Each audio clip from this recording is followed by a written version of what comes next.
Versículo 1, capítulo 4, versículo 1. Ora, pois, já que Cristo padeceu por nós na carne, amai-vos também, vós, com este pensamento, que aquele que padeceu na carne já cessou do pecado, para que, no tempo que vos resta na carne, não vivais mais segundo as concupiscências dos homens, mas segundo a vontade de Deus. Porque é bastante que, no tempo passado da vida, fizéssemos a vontade dos gentios, andando em dissoluções, concupiscências, borracheiras, glutonarias, bebedices e abomináveis idolatrias.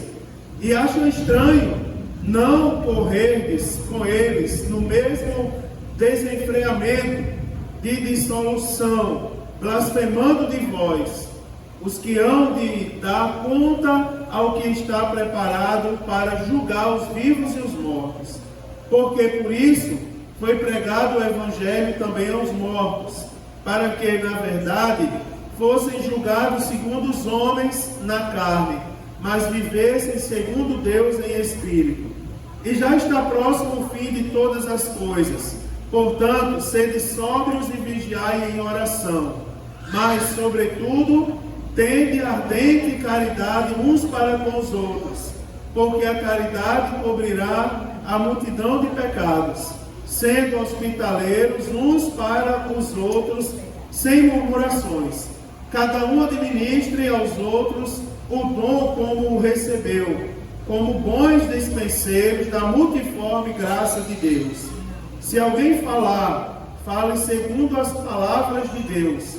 Se alguém administrar, administre segundo o poder que Deus dá, para que em tudo Deus seja glorificado por Jesus Cristo, a quem pertence a glória e o poder para todo sempre. Amém. Queridos irmãos, eu terminei semana passada de falar alguns princípios para os irmãos, alguns princípios que nos levou a ter paciência, né? Em meio aos sofrimentos eminentes dos dias que nós vivemos. E hoje eu quero falar com os irmãos dentro de uma contextualização do capítulo 4. Capítulo 4 de 1 Pedro tem 19 versículos, mas hoje eu quero começar a falar sobre alguns aspectos de como transformar o sofrimento em triunfo. E a motivação disso, a motivação de falar um pouco mais sobre o sofrimento, é porque enquanto estivermos aqui na terra, não tem como fugir de sofrimento, nós vamos sofrer. E quanto mais se aproxima a volta de Jesus Cristo, mais o sofrimento aperta, mais as coisas se tornam terríveis. Então eu quero falar para os irmãos que Deus criou, Deus nos criou e Deus nos salvou para a maior de todas as felicidades. Agora eu vou explicar para os irmãos qual é a maior de todas as felicidades. A maior de todas as felicidades que nós devemos ter em nosso coração é a felicidade de amar a Deus, de glorificar a Deus, não é, irmãos? E de sentir a presença de Deus enquanto estamos nesse mundo. Amá-lo, glorificá-lo e sentir a sua presença. Preste bem atenção que essa felicidade que eu estou falando agora, essa felicidade de amar a Deus, de glorificá-lo e de sentir a sua presença, ela não é uma coisa assim, como é que eu posso chamar? Vou chamar de iguaria. Iguaria é uma comida especial. Por exemplo, uma iguaria lá no Nordeste é a buchada de boi. Tem um monte de gente querendo comer aí, mandando eu fazer buchada para comer. Né? Vou fazer no discipulado. Se tiver lá, vai provar a buchada comigo. Jefferson já provou algumas vezes ali, não é? E às vezes quando chega, só ele tem coragem de comer comigo. Algumas vezes. Mas irmãos, é uma iguaria. Agora, essa felicidade que eu estou falando aqui, hoje, não é uma iguaria, tá certo? Eu não estou falando como uma iguaria que acontece no meio do pecado. Essa felicidade de sentir a presença de Deus, de adorá-lo, de amá-lo, é algo, irmãos, que deve estar presente na vida daquele que tem Jesus no seu coração. Quem tem Jesus no seu coração tem que ser feliz. Tem que ser alguém que esbanja alegria. Agora eu vou dar algumas explicações para vocês. Muitos cristãos, irmãos, entram em crise quando passam por determinados tipos de sofrimento. E é o que a gente mais vê. Vocês concordam comigo como as pessoas entram em crise? Por exemplo, vamos lá, faltou dinheiro no bolso, não vou mais para a igreja, estou triste. Não é? Diga aí outro sofrimento. Não tem dinheiro para o gás, não é? Ainda nessa história do dinheiro. E a mulher pediu gás hoje. E agora? Não vou mais para a igreja. A culpa é de como se a culpa fosse de Jesus. Alguém me chamou de feio, não vou para a igreja. Não é? A porta de emprego não abre, não vou mais servir a Deus. Não é? Porque alguns fazem do sofrimento, entram em crise quando passam por sofrimento. E tem algumas perguntas, irmãos, sobre essa história de sofrimento que eu estava pensando. Por exemplo, por que o cristão sofre se ele tem Deus? Não é? Por que o cristão sofre? Porque será que ele está em pecado? Será que é porque Deus ele está sofrendo porque Deus está castigando?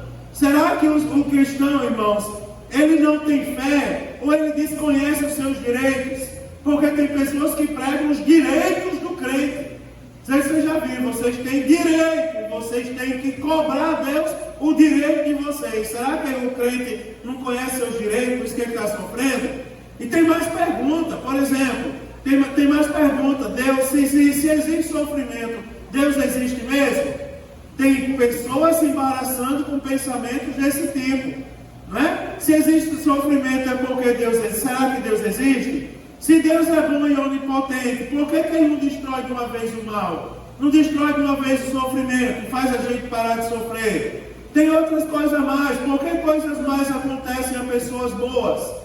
Ora, irmãos, o sofrimento, enquanto aqui nós estivermos, ele vai sempre atingir todos nós. Todos nós vamos passar por vários tipos de sofrimento. Sofrimento do tipo físico e os sofrimentos da alma, que são os sofrimentos de origem emocional. Tá certo? A dor, ela pode ser uma dor simples ou uma dor severa. Né? A dor pode ser, enfim, a humilhação, o desprezo, a solidão, a perda do ente querido, remorso, destruição do casamento. São várias as situações, irmãos, que eu posso citar para os irmãos, e nós podemos citar também, de sofrimentos que nós passamos. Agora, uma coisa eu vou falar para vocês. A Bíblia Sagrada está repleta de detalhes, de relatos, que nos mostram que Deus não nos poupa do sofrimento. Tem isso na Bíblia, pastor? Tem. Deus não nos poupa do sofrimento. Agora, a grande questão do crente é que é o seguinte: quem não é crente passa pelo sofrimento sem Deus. E quem é crente passa pelo sofrimento com Deus. Deus não nos impede de sofrer, mas Ele no sofrimento está conosco. No sofrimento Ele nos consola. E aí nós temos que começar a entender a Bíblia dessa maneira. Deus trabalha em situações dolorosas em nossa vida. E Ele faz da situação dolorosa um bem para a gente. Não sei se você já viu alguma situação difícil que você passou e no final você diz: foi bom ter passado.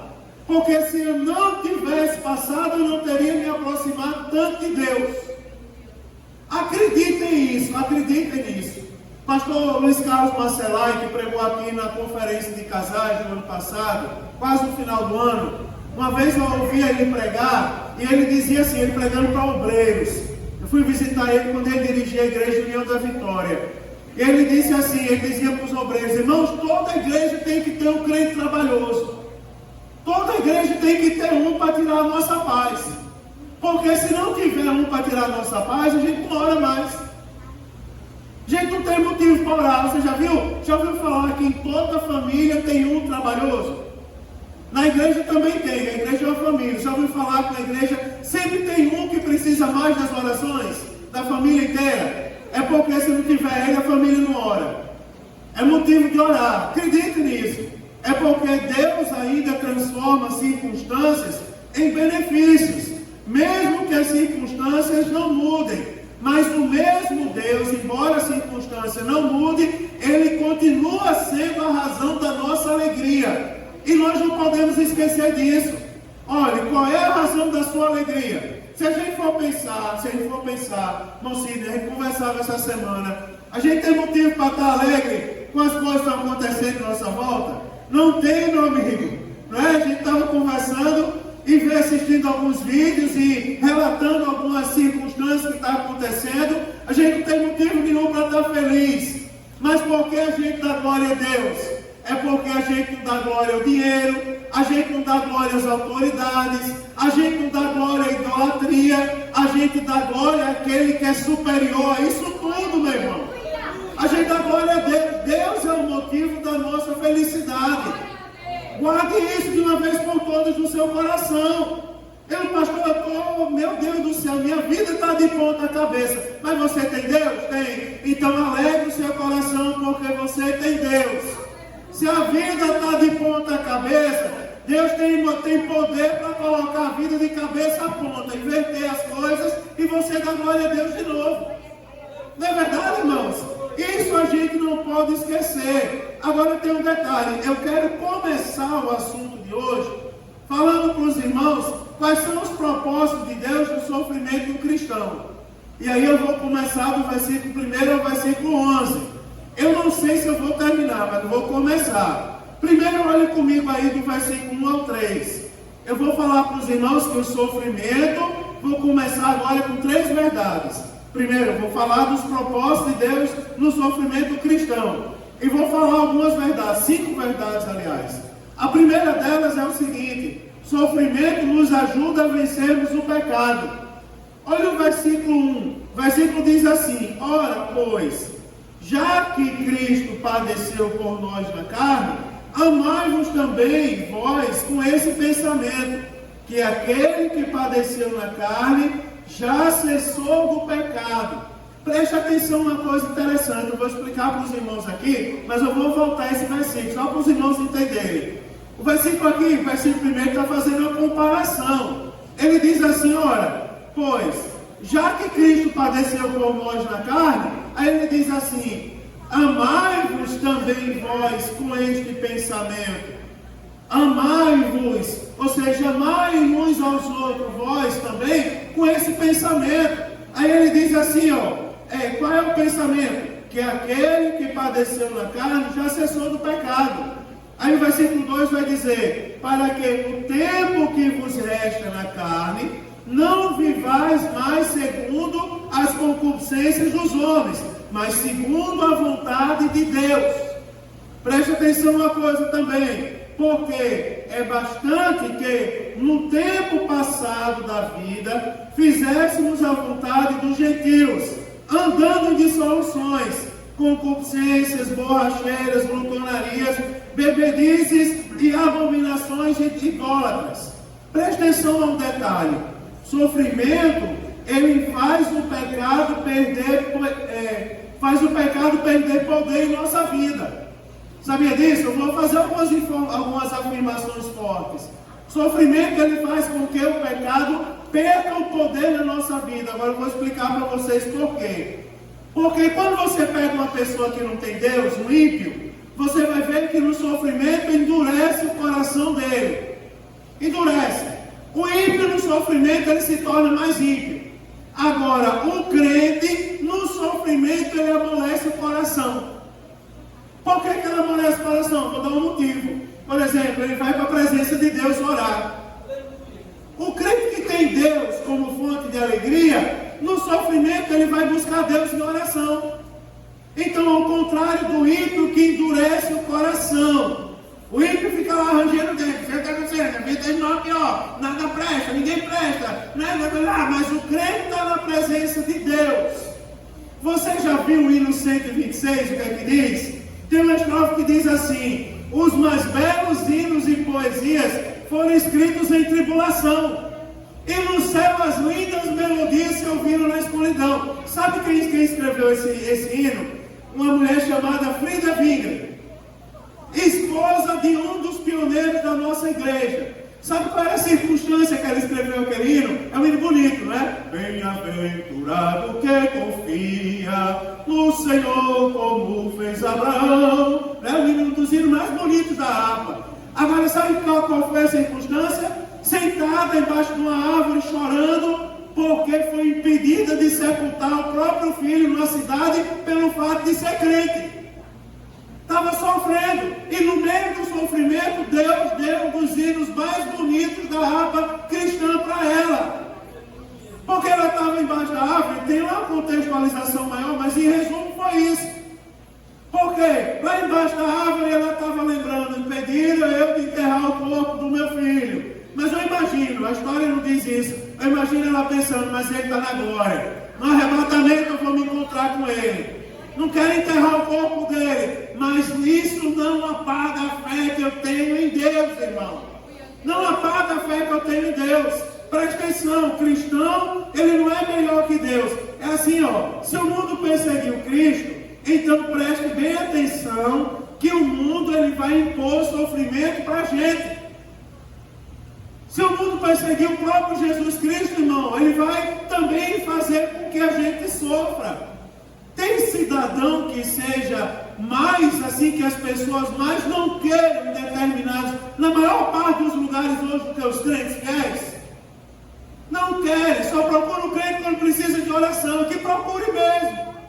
Porque quando procura a gente ora, Jesus opera milagre e eles veem que Deus é Deus.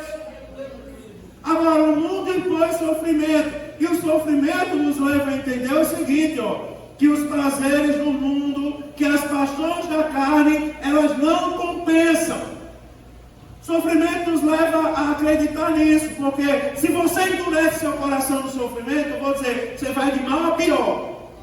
Agora, se você procura Deus no coração, você vai ver Deus operando milagre. Aí você vai ver, da impiedade não compensa, eu tenho que procurar em Jesus mesmo. Eu tenho que ter Deus no coração. Preste bem atenção, irmão. Se você escolher como ímpio a sua volta, não é? Você não evitará a perseguição, você irá de mal a pior. Agora, se você se voltar para Deus, aleluia, se você se voltar para Deus, Deus ele vai operar milagre na sua vida. Agora, diante disso tudo, eu quero falar 3 coisas para os irmãos, dentro desses versículos que nós acabamos de ler. 3 coisas, irmãos, 3 atitudes nossas que nós devemos ter frente ao sofrimento. E eu quero destacar aqui, em meio ao sofrimento, o pecado. Porque de que se queixa o homem? Senão dos seus próprios pecados. Nós sabemos que toda sorte de sofrimento que nós passamos hoje é fruto do pecado. Desde o pecado original até o pecado de agora. Ora, eu fui visitar um irmão encarcerado há poucos dias, e ele disse para mim assim, a primeira coisa que ele disse, me viu, chorou, me abraçou, não é? Beijou minha cabeça, beijei a cabeça dele, foi um momento bonito. Aí ele disse assim, pastor, eu sei que eu estou aqui por causa do que eu fiz. Primeira coisa que ele disse. Lógico, depois a gente orou, eu orei por ele, a gente orou junto, não é? E eu abri a Bíblia e falei de Jesus para ele, mas a primeira coisa que ele disse, eu sei que eu estou aqui por causa do pecado. Agora, irmãos, nós temos que tomar atitudes frente ao pecado. Eu vou falar 3 delas. A primeira delas é que nós devemos declarar guerra ao pecado. Observe o versículo de número 1, quando ele diz assim, ora, pois, já que Cristo padeceu por nós na carne, amai-vos também vós, com este pensamento, que aquele que padeceu na carne já cessou do pecado. Você observa que o apóstolo Pedro agora convoca a todos nós a uma atitude militante. E a motivação dessa atitude é Jesus Cristo. Porque ele diz assim, se Cristo padeceu por nós na carne. Olha, se Cristo padeceu por nós na carne, irmãos, o que nós não podíamos vencer, Cristo venceu por nós. Você observa, tem pecado que se a gente for tentar lutar com as nossas próprias forças, a gente não vence. Nós não vencemos. A gente vence se a gente buscar Jesus. Se a gente pedir força a Jesus em Cristo, nós vencemos. Sozinho não. Quando eu mando lá a leitura da Bíblia todo dia, eu digo assim, ore antes da leitura e ore depois agradecendo. Porque tem dia que a gente não consegue ler a Bíblia. Tem dia que a gente não consegue se concentrar na Bíblia. Eu, por exemplo, sou uma pessoa tão inteligente quanto Thaisa. Thaisa consegue estudar no barulho, estuda deitada, e liga o computador, e canta, e conversa, e reclama com o marido Nilton, faz uma coisa e outra. Eu não. Para eu estudar tem que ser um lugar, um ambiente fechado, sem barulho nenhum. Agora pense, meia-noite eu me sento para ler minha Bíblia. Aí eu estou ali trancado para fazer a leitura diária. Aí quando daqui a pouco passa 2 ambulâncias fazendo barulho na rua, atrapalhou minha leitura. Daqui a pouco, irmão, só para você ter ideia que o negócio é sério, começa o pagodeiro a tocar pagode de meia-noite. E é triste, porque é a música do mundo mal tocada, é pior ainda. Atrapalha, já paro de ler. Nem tocar sabe. Terceiro, quando eu penso que vocês são tudo, lá vem um menino andar de skate e começa, pô, pá, pá, pá, pá, pá, na frente, na calçada da igreja. Um dia eu abri a porta e disse, meu filho, se eu pedir uma coisa, será que vocês fazem? Será que vocês faziam por mim? Aí ele disse, pois não, irmão, o quê? Vão correr naquela calçada de frente ali, ó, Imada Magazine. Tem até uma rampinha lá para vocês subirem e pularem do outro lado. Vão para lá. Corra lá, rapaz, pode correr aqui na frente. Não é mesmo, é verdade, correram um pouco lá, depois foram embora. Mas acontece que tudo, irmão, a gente não consegue vencer, você vê que é espiritual. Eu estou falando isso, você pensa que é brincadeira, mas vocês sabem aplicar isso a outra área da vida de vocês. Quer ver uma coisa? Eu vou dizer uma coisa aqui forte, vou falar uma coisa forte. Os pecados de origem sexual. Tem pessoas que não conseguem vencer por si próprias. Tem homem que não consegue ver uma mulher quilômetros de distância, que eles se corrompem. É verdade, tem homem e mulher também, não é só homem, eu falei de homem, eu vou falar da mulher, tem mulher também. Um dia eu estava no ponto ônibus com Thaisa, isso há muito tempo atrás, há, sei lá, 15 anos atrás. Eu com Thaisa no ponto ônibus, e chegou uma mulher, e ela olhava para a Thaisa, ela parou com a mão para trás, foi, lembra? Começou a olhar para a Thaisa, da cabeça aos pés. Aí Thaisa afastou para trás de mim, ela veio para trás de mim, e ficou olhando Thaisa nos mínimos detalhes. Aí eu disse, o sangue de Jesus tem poder, repreenda isso em nome de Jesus. É verdade, irmão, tem pessoas que não conseguem vencer. Agora, a primeira coisa que Pedro está falando para a gente agora, é que nós precisamos declarar guerra contra o pecado. Declarar guerra, olha irmão, se tendo Cristo sofrido na carne, amai-vos também vós do mesmo pensamento, diz outra versão. Não é? Amai-vos também vós do mesmo pensamento, pois aquele que sofreu na carne deixou o pecado. Jesus morreu pelos nossos pecados, para que a gente não morresse por causa deles também. Então eu quero lhe chamar a uma atitude. Declare guerra contra o pecado hoje. Porque o pecado está ao nosso derredor, e ele nos afasta de Deus, irmão. Declare guerra, eu não vou pecar, mas eu não consigo vencer, mas Jesus já venceu por mim. Fecha os olhos e faz uma oração, Senhor, repreende esse pecado em nome de Jesus. E eu vou dizer uma coisa para você, pense numa atitude boa, o pecado sai, bate em retirada. Se tem alguém perturbando você, incentivando você a pecar, que o que mais tem são pessoas querendo impedir a nossa bênção. Para de ir para a igreja, não vale a pena. Não vale a pena ouvir, não vale a pena dar glória a Deus, não vale a pena tocar na banda, não vale a pena cantar no conjunto, não vale a pena curtir de oração. Olha irmão, olha por essa pessoa e pede para Jesus converter ou afastar ela de você. Porque faz tempo que a gente não fala isso, não é? Mas pensa mesmo, porque Jesus tira da nossa vida. Ele tira, declare guerra contra o pecado. Guerra contra o pecado. Mais à frente eu vou falar para vocês. Tem pensamentos que a gente não pode ficar tendo. Por exemplo, tem lembranças que a gente não pode ficar tendo. Agora passou o final do ano. Mas no final do ano é o período onde mais se desviam pessoas. Porque começa a dizer assim, na minha época eu estava na confraternização tomando vinho com os colegas. Na minha época eu estava agora, não é? Agora vai chegar o carnaval. Vem a época do carnaval. Na minha época eu dançava carnaval, era mulata da escola de samba. Na minha época eu tocava o tamborim da escola de samba. Meu irmão está repreendido em nome de Jesus, meu irmão. Naquela época tu era sujo, podre, não valia nada. Era um pobre, desgraçado, miserável, cego, nu. Mas agora tu foi comprado pelo sangue precioso de Jesus, meu irmão. Agora tu é uma nova criatura. Nós somos nova criatura. Agora o pecado não pode mais ter domínio sobre a nossa mente, nem sobre a nossa vida. Repreenda o pecado, meu irmão. Declare guerra contra o pecado, meu irmão, em nome de Jesus. Declare guerra contra o pecado. Eu tenho um irmão aqui que ele disse: pastor, uma vez me chamaram para expulsar um demônio. Aí eu fui. Quando cheguei lá que eu fui expulsar o demônio falou minha vida todinha. Aí eu peguei, baixei a cabeça e saí. Meu irmão, então faça o seguinte, ó. Demônio já sabe sair de você. Então hoje, quando você chegar em casa, dobre o seu joelho, peça perdão a Jesus, diga: Jesus, me perdoa os pecados. Porque a Bíblia diz que o que se arrepende e deixa, ele alcança a misericórdia. Pede perdão pelos pecados, porque o mesmo demônio se levantou e vai se levantar amanhã de novo. Ele já fez tu correr uma vez, ele vai querer te fazer correr a segunda vez.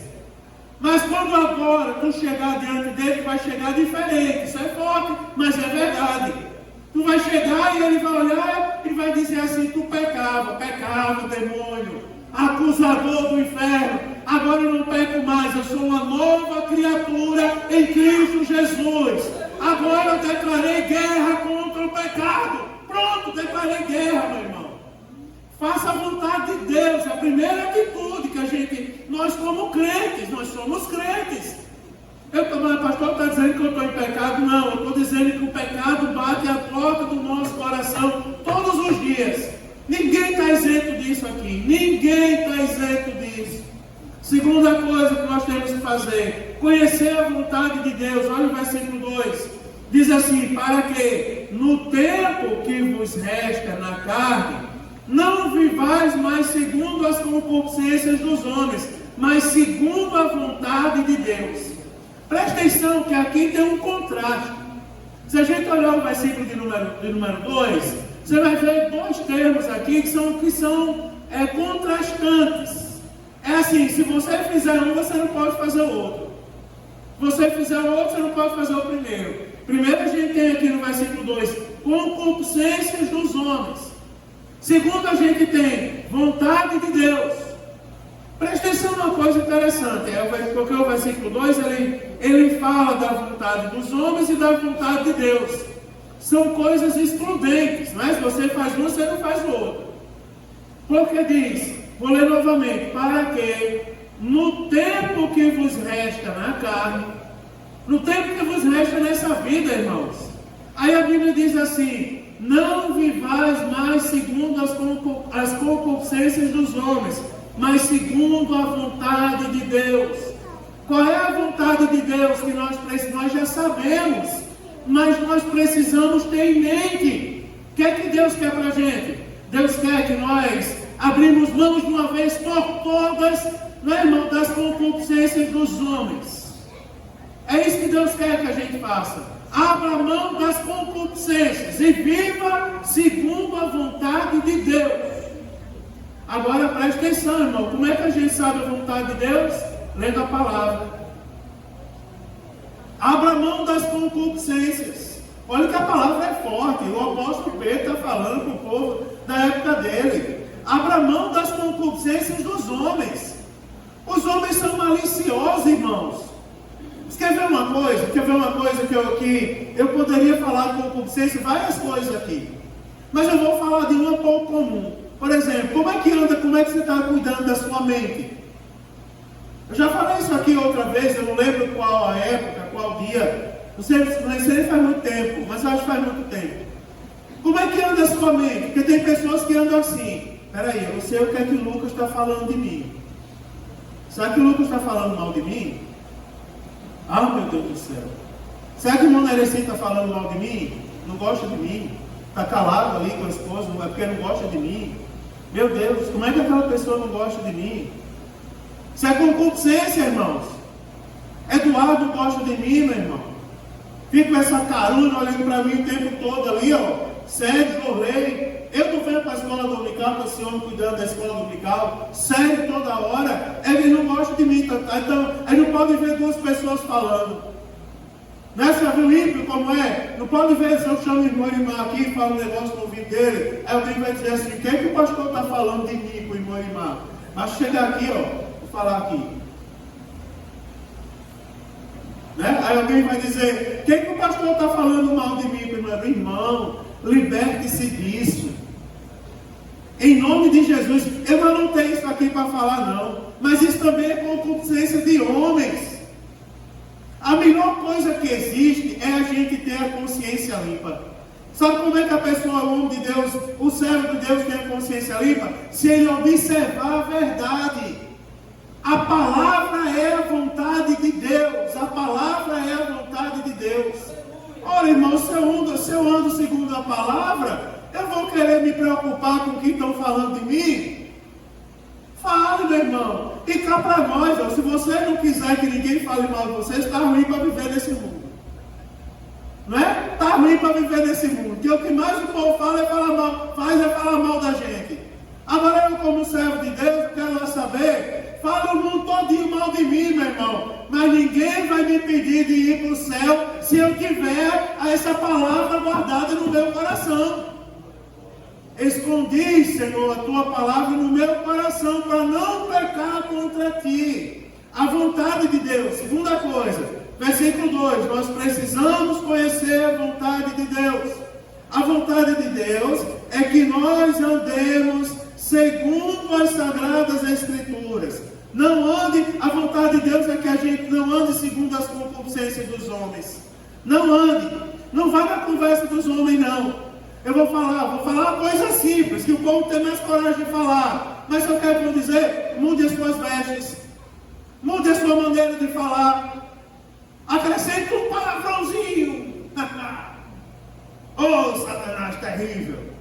Né, irmão? Você é concupiscência de homem, rapaz. Deixa de ir para a igreja. Não é? Vai embora, troca a igreja pelo futebol, pela novela, pela praia, pelo veraneio na praia.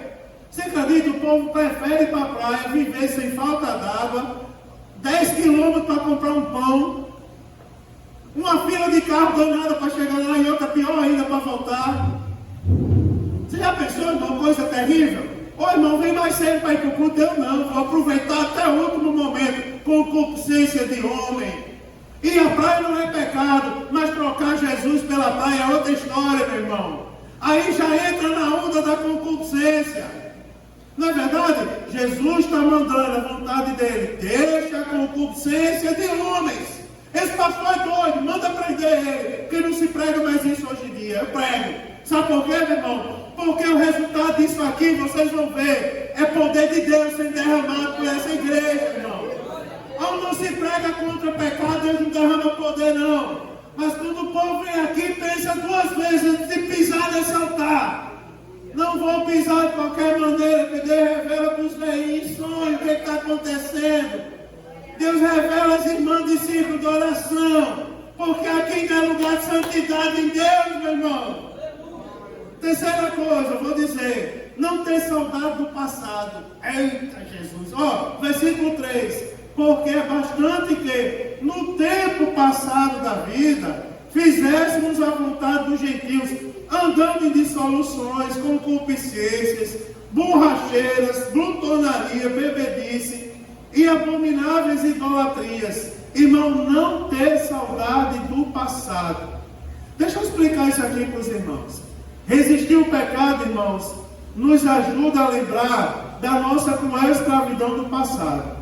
Agora, o cristão ele não pode ter saudade da escravidão do pecado que ele vivia no passado. Irmão, é assim, ó, eu vou falar. Será que tem alguém aqui que ainda sente saudade do carnaval, na época do carnaval? Será que tem alguém aqui ainda? Eu quero acreditar que não. Será que tem alguém aqui que ainda sente saudade? Né? Eu cheguei na casa do irmão uma vez para visitar. Logo quando começou essa patifaria aí de Big Brother. E eu preguei na igreja, irmão, pare de assistir Big Brother. Se for o pecado do rei Davi, meu irmão, por causa disso desgraçou a vida dele. Não é? Foi olhar a mulher dos outros tomar banho, pecou. Por causa disso, o reino se transformou na desgraça, os filhos caíram em desgraça, a família esculhambou tudo. Aí fui visitar o irmão poucos dias depois. Aí cheguei na casa do irmão, estava lá ele, alemão, alemão, alemão, alemão. Aí eu peguei e disse assim, aí bati palma, ô irmão, pensei que alemão era o menininho dele, que era galeguinho. E aqui no sul, quando nasce o menino galeguinho, dizem que é alemão, né? A Ana agora é alemão, é galega, né? Então, não é assim, nasce o galeguinho e diz que é alemão. Aí eu pensei que era o menino do irmão. Aí eu disse, ô irmão, tá brincando com o menino? Ele disse, não, é a final do Big Brother. Tá lá no alemão. Aí eu disse, mas rapaz, eu não acredito nisso. Tu tá torcendo pro alemão do Big Brother? Aí ele disse, ô pastor, é que eu estava aqui, soube que hoje era a final, e eu digo, não, mas antigamente eu me divertia tanto. Eu disse, dobra o joelho aí, querido, eu vou orar com você agora. Sua casa. Vamos começar essa visita com uma oração. Desliga essa TV aí para eu orar. Depois, se você quiser, liga de novo. Aí eu comecei a orar por ele. Senhor, liberta esse homem do passado, da prisão do passado. O homem está com saudade da época que ele vivia em pecado, torcendo pelo povo, irmão, corrompendo a família pela TV. E ele com saudade daquilo ali, trazendo desgraça para dentro de casa. Senhor, liberta a mente desse homem. Aí teve uma hora que eu pisei no ponto fraco dele, sem querer, que eu disse, Senhor, se possível, queime essa TV. Aí o irmão pegou e disse, não precisa queimar não, Jesus, eu me arrependo de tudo agora. Eu não sei se foi do coração aquele arrependimento, não é, irmão? Mas cuidado, foi o que aconteceu com a mulher de Ló, quando ela lembrou e olhou para trás, não é?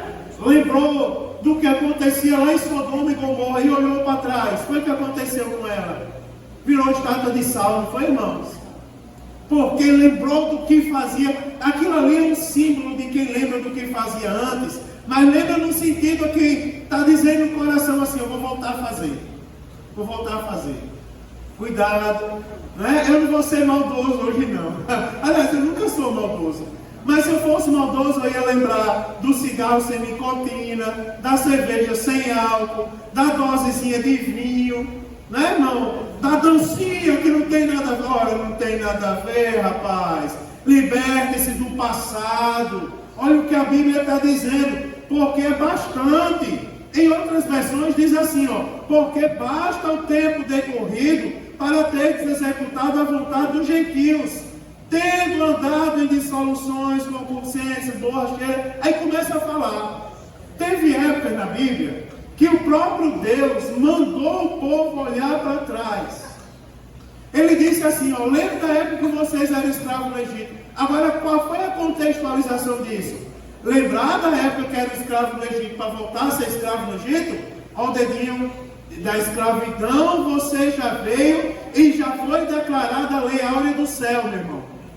Você não vai voltar para lá. Ninguém revoga uma lei de Deus. Deus já libertou da escravidão, do pecado. Deus já libertou. Todos nós somos libertos. Somos livres. Não tem perigo de voltar à escravidão se a gente permanecer em Deus. Voltar não. Deus, quando lhe mandou olhar para trás, ele disse assim, volta, olhe para trás, para você lembrar do Deus. Foi lá em Deuteronômio, por exemplo.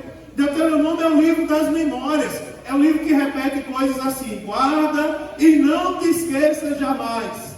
No contexto que Deus mandou o povo olhar para trás, olhe para trás e veja de onde Deus tirou vocês. E para lá vocês não voltam mais, porque vocês foram libertos pelo que tem todo o poder. Então a gente não vai mais voltar para lá. Não é, irmão? Isso é a palavra. E que palavra, meu irmão? Que palavra. Não é, irmão? Que palavra? É a palavra de Deus, é bonita. Pastor, onde é que você vai achar essas coisas que eu estou falando? Está na Bíblia. Agora eu quero explicar uma coisa para os irmãos. Me perguntaram, eu fiz algumas anotações aqui hoje, que são dissoluções. Vou explicar. Vou explicar conforme a contextualização de 1 Pedro. Quando ele fala aqui do que o povo vivia de dissoluções, aí ele diz assim, muitos atos incontidos de luxúria e iniquidade, ou seja, qualquer tipo de descontrole, ele chama de dissolução. Quer ver uma coisa? Outra coisa, concupiscências, ou seja, são desejos perversos. É a tal da luxúria, são as concupiscências. Em outra época viviam dominados por isso, mas agora não. Agora são libertos em Cristo Jesus. E Deus deve ser glorificado por isso. Glória a Deus, meu irmão. Eu sou liberto. Aleluia. Eu sou liberto, meu irmão. Eu já não vivo mais dominado pelo pecado. Para eu sentir a alegria nas pernas, não precisa mais o meu time fazer o gol. Precisa eu sentir a presença do Deus Todo-Poderoso num culto da minha igreja. Né, irmão? É verdade. Agora olha para cá. Borracheira. O que é borracheira? Aí eu estava lendo a contextualização aqui. Eu achei que borracheira é o transbordamento de vinho que aponta para o excesso de consumo da bebida e caracteriza um beberrão. Borracheira caracteriza um beberrão. Quer ver mais? Orgia, né? Termo definido como uma procissão noturna e desordeira de pessoas semi-embriagadas e festivas que depois de jantar desfilavam pela rua com tocha e música em homenagem a Baco ou alguma outra divindade, cantando e dançando diante de casas com seus supostos amigos e amigas. É ou não é, irmão? Essas orgias é ou não é o que está para acontecer daqui a pouco? O homem, quando fez o pagode ali de meia-noite, estava lá, duas mulatas sambando na frente. Eu estava olhando assim, meu Jesus, já é ruim. Vou murmurar disso, não, ficar quieto. Para depois ninguém dizer, que o povo vai dizer. Mas eu vou dizer, tocam ruim. Amo povo para tocar ruim. E as dançarinas dançam ruim. Eu não sou especialista em dança não, mas eu vi que estava fora do compasso. É só orgia mesmo, irmão. É só prazer nos deuses do outro mundo. E não se engane não, que por trás dessas coisas tem demônio, meu irmão. Por trás dessas coisas tem demônio, é tentante. Sai da presença de Deus, vai lá dançar um pouquinho. Não é? Olha só, bebedice traz a ideia de uma festa que se bebe não necessariamente em excesso, mas dando oportunidade para que isso aconteça. E detestáveis idolatrias. Olha, irmãos, a idolatria é a adoração a ídolos, que resultava o quê? Em imoralidade e em falta de controle das próprias atitudes. Você já viu que uma das consequências da idolatria é a falta de controle? Que é o que a gente, não vem dizer para mim, olha, na igreja onde eu estava, tinha mais coisa, porque aqui não tem. Aqui não tem porque aqui tem o controle do Espírito Santo. O Espírito Santo, me diga uma coisa, quem aqui foi batizado no Espírito Santo e deu um monte de cabeçada na parede? Tem um Deus na África, chama o Deus dos loucos. Sabe por que eles são chamados de loucos, Paulo? Sabe por que eles são chamados de loucos? Porque os maiores sacerdotes daquela tribo são os que têm a cabeça mais lascada. Tem uma árvore bem grande no meio da tribo, eles correm dando cabeçada na árvore. Pô! Aí vai de novo. Pô! Aí quanto mais lasca a cabeça, mais ele é adorado. É o Deus dos doidos. Sabe quem são loucos? São os que não conhecem a palavra de Deus. Age pela loucura. É intemperança, é a falta de controle. Quantos aqui são batizados no Espírito Santo? Faz assim, para eu ver. Quantos são batizados no Espírito Santo? Agora me diga uma coisa. Quem é que foi batizado no Espírito Santo aqui e perdeu o controle? Me segura, Eduardo. Eu estou doido. Me segura aqui. Vai, segura aí no pé. Eu vou matar um aqui, né? Isso não é Deus não, meu irmão. Deus não tira o controle de ninguém não, meu irmão. Intemperança tem aqueles que adoram ídolos, adoram demônios, perdem o controle. Quem tem o Espírito Santo, irmão, é assim, ó, a imoralidade é fruto da idolatria. Acreditem nisso. A falta de controle próprio é fruto da idolatria. Porque eu já vi pessoas sendo batizadas no Espírito Santo e colocar um banco na cabeça. Eu vou dizer quem foi, meu sogro. Agora é o seguinte, ó, ele de saudosa memória, ele não botou o banco na cabeça e saiu dando em todo mundo não, assim, quebrando, jogando o banco não fez isso não. Ele pegou o banco e botou na cabeça.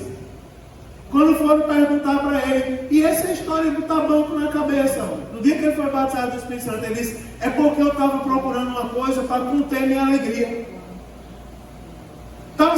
alegria tão grande, uma vontade de extravasar tão grande, que ele pegou um banco botou na cabeça para conter a alegria, mas não botou de forma inconsciente. Eu estou dizendo a vocês, tem coisas que a gente faz quando é batizado no Espírito Santo. Eu já disse aos irmãos, eu quando estou muito feliz, eu começo a rir. E quando extravasa, eu começo a chorar. Mas tem pessoas que quando está lá, ó, Pedro. Vocês viram Pedro cheio de Deus na última ceia aqui? Desse tamanho, começou a chorar. Eu tenho um vídeo ali embaixo, tem um vídeo. Começou a chorar e todo mundo se admirou. Será que ele está cheio de Deus mesmo, que é uma criança desse tamanho? Começou a chorar e começou a correr do jeitinho dele, de um lado para o outro, correu de um lado para o outro. Até a irmã França pegar ele ali, vem cá, meu filho, se abraçar com ele, e ele começou a chorar no colo dela. Estava inconsciente, irmão? Não. Por isso que o autor, ele chama aqui a idolatria de idolatria detestáveis. Ele chama assim, ó, e na minha versão diz, abomináveis idolatrias. Elas são abomináveis porque ela leva o homem ao ridículo. Ela leva a pessoa que é dominada por ela a uma coisa terrível. Irmão, que informação maravilhosa que a gente tem hoje. Não é? Que informação maravilhosa. Agora eu vou parar aqui por causa da hora. Mas na próxima semana eu vou dizer aos irmãos o seguinte, ó. O sofrimento nos ajuda a testemunharmos de Cristo. Quer ver uma coisa? Só para você ver o que eu vou falar semana passada, olha o versículo 4. Porque o versículo 4 diz assim, e acham estranho não correres com ele no mesmo desenfreamento de dissolução, blasfemando de vós. Ou seja, os que vivem na impiedade ainda acham estranho. Mas espera aí, Alisson, por que você sofre tanto e não faz o que eu faço, diz o ímpio? Por que você sofre tanto e não reclama? Por que você sofre tanto e ainda canta, Tony? E ainda toca, e ainda declara a bênção de Deus na vida do povo? Como é que isso é possível? É porque, irmãos, o sofrimento, ele nos ajuda, ele ajuda o crente, ele motiva o crente a testemunhar de Cristo. Sofrimento para o ímpio é motivo de desespero. Vou dar um tiro na cabeça para o crente.